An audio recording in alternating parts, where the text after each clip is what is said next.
Hello, कसे आहात? मस्त मजेत ना? तर मी पण मजेत. आजच्या व्हिडिओला आपण सुरुवात करूया.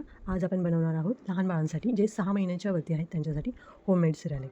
तर आपण व्हिडिओला सुरुवात करूया. ते कसे बनवले आहे ते मी तुम्हाला स्टेप बाय स्टेप सांगते. तसंच तुम्ही ट्राय करा आणि हे 1 महिन्यापर्यंत स्टोअर करून ठेवू शकता तुम्ही. तर सगळ्यात पहिले पॅन घेतला.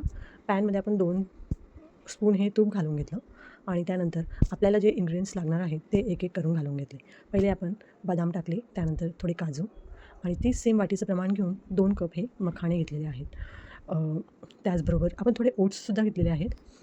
हे सगळं आपण हे रोस्ट करून घेणार आहोत. थोडंसं हलकंसं नॉर्मल कलर चेंज होईस्तोवर आपण हे थोडं भाजून घेणार आहोत, थोडंसं तूप टाकून. जास्त तुपही नाही टाकायचं.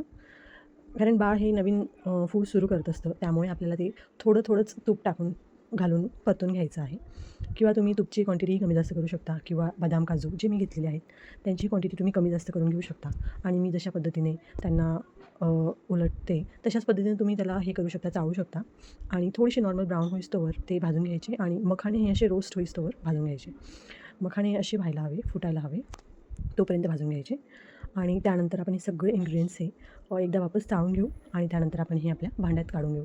थोडंसं असं पसरट भांडं घ्यायचं जेणेकरून ते लवकर थंड होईल आणि थंड झाल्यानंतर आपल्याला हे थोडं थंड करून घ्यायचं. हे चवीला खूप छान लागतं लहान बाळांना. खूप आवडीने खातात. मीही पहिल्यांदा वाटलं होतं नाही खाणार असं, बट खूप आवडीने खातात लहान मुलं. हे तुम्ही दुधात देऊ शकता, नाहीतरी गरम पाणी करून, गरम पाणी बेस्ट आहे माझ्या मताने. असं आपण ते थंड करून घ्यायचं. थंड झाल्यानंतर आपण हे मिक्सरच्या भांड्यामध्ये टाकून त्याची बारीक अशी फाईन पेस्ट बनवून घ्यायची. ज्याच्यामध्ये बिलकुल गुठळ्या नको, काहीच नको, काडी नको, कचरा नको, जेणेकरून लहान बाळाला ते घशात अडकणार नाही. यामुळे तुम्ही चाळूनही घेऊ शकता किंवा असंही घेऊ शकता. बट तुम्ही एकदा तयार नक्की करून बघा. 2 स्कूप घालायचे, 2 किंवा 3 स्कूप, जसं तुमचं बाळ जेवढं खातं त्याच्यानुसार क्वांटिटी तुम्ही कमी जास्त करू शकता. आणि थोडं गरम पाणी ॲड करायचं आणि त्याची घट्टसर अशी पेस्ट, थोडी घट्ट आणि थोडी पातळ अशी पेस्ट बनवून घ्यायची.